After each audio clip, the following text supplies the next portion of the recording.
اعوذ باللہ من الشیطان الرجیم، بسم اللہ الرحمن الرحیم۔ اے گنہگاروں مایوس نہ ہو، حامد لیاقت حسین حاضر خدمت ہے۔ ناظرین کرام، آج 11 رمضان المبارک ہے۔ ہم رحمت کے عشرے سے نکل کر اب مغفرت کے عشرے میں داخل ہو گئے۔ اللہ سبحانہ و تعالیٰ کی ذات عرفہ و اعلیٰ سے ہر بندے کو یہی امید رکھنی چاہیے، اور انشاءاللہ اللہ سبحانہ و تعالیٰ ہم سب کے گناہوں کو معاف فرمائے گا انشاءاللہ، آمین ثم آمین۔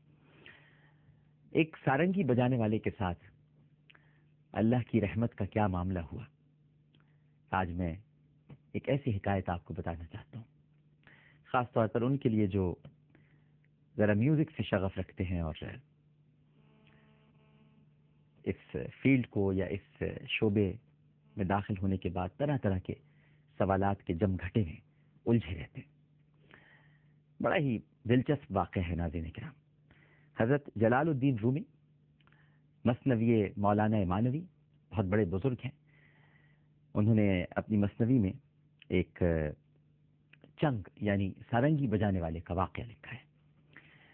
مولانا جلال الدین رومی لکھتے ہیں ناظرین کرام کہ یہ جو چنگ بجانے والے تھے، یہ سارنگی جو بجاتے تھے، یہ بڑی خوبصورت بجایا کرتے تھے، بہترین آواز تھی، ہر وقت گانا گا رہے ہیں، سارنگی بجا رہے ہیں، آواز ایسی کہ بچے، بوڑھے، جوان، عورتیں ہر وقت ان کو گھیرے میں لیے ہوئے ہیں۔ خوبصورت آواز اللہ نے دی ہے۔ کوئی حلوہ لا رہا ہے، کوئی بریانی لا رہا ہے، کوئی کباب لا رہا ہے، پیسے برس رہے ہیں، بس چاروں طرف انہی کی آواز کے چرچے ہیں۔ لیکن جب بڈھے ہو گئے اور آواز خراب ہو گئی تو ساری دنیا ہٹ گئی، سب نے ساتھ چھوڑ دیا، سب لوگ بھاگ گئے کہ اب اس بڈھے میں تو آواز ہی نہیں رہی ہے، اور کوے کی سی آواز ہے، کون سنتا ہے، گلا پھٹ رہا ہے۔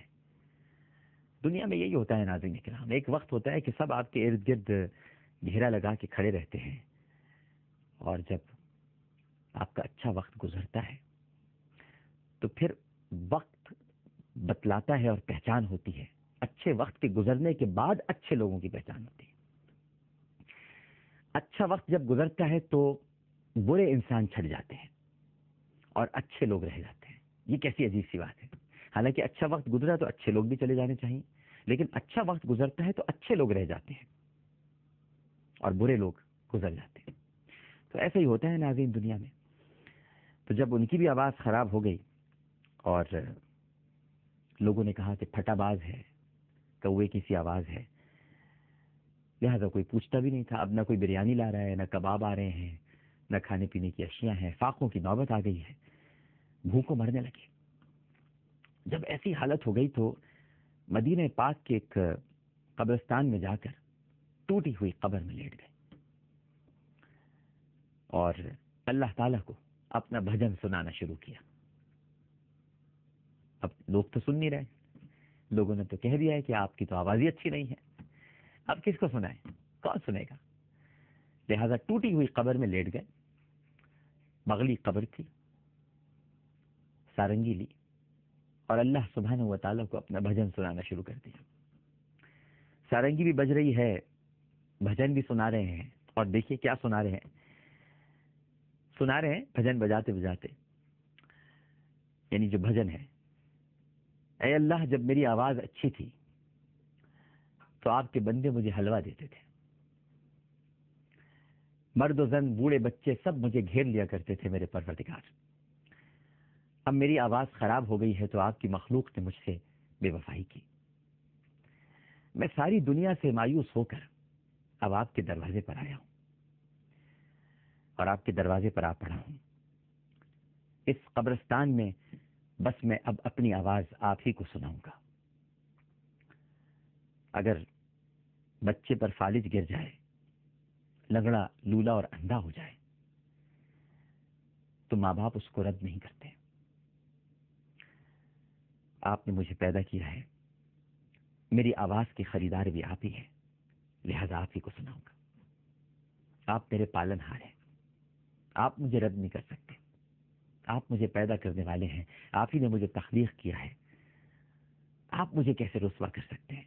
آپ مجھے کیسے اپنے سے دور کر سکتے ہیں؟ لہٰذا اپنی آواز بھی میں بس آپ ہی کو سناؤں گا۔ آپ کی مرضی،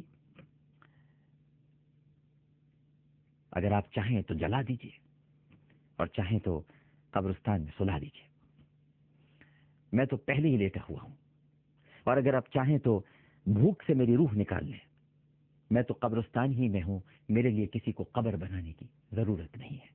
بس یہ گا رہے تھے وہ، یہ ان کا بھجن تھا، یہ ان کا گیت تھا جو سارنگی میں وہ گا رہے تھے۔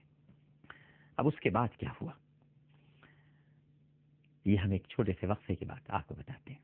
ایک وقفہ لیتے ہیں، وقفے کے بعد دوبارہ حاضر ہوں گے۔ ہمیں یقین ہے کہ آپ سب لوگ ہمارے ساتھ ہی رہیں گے۔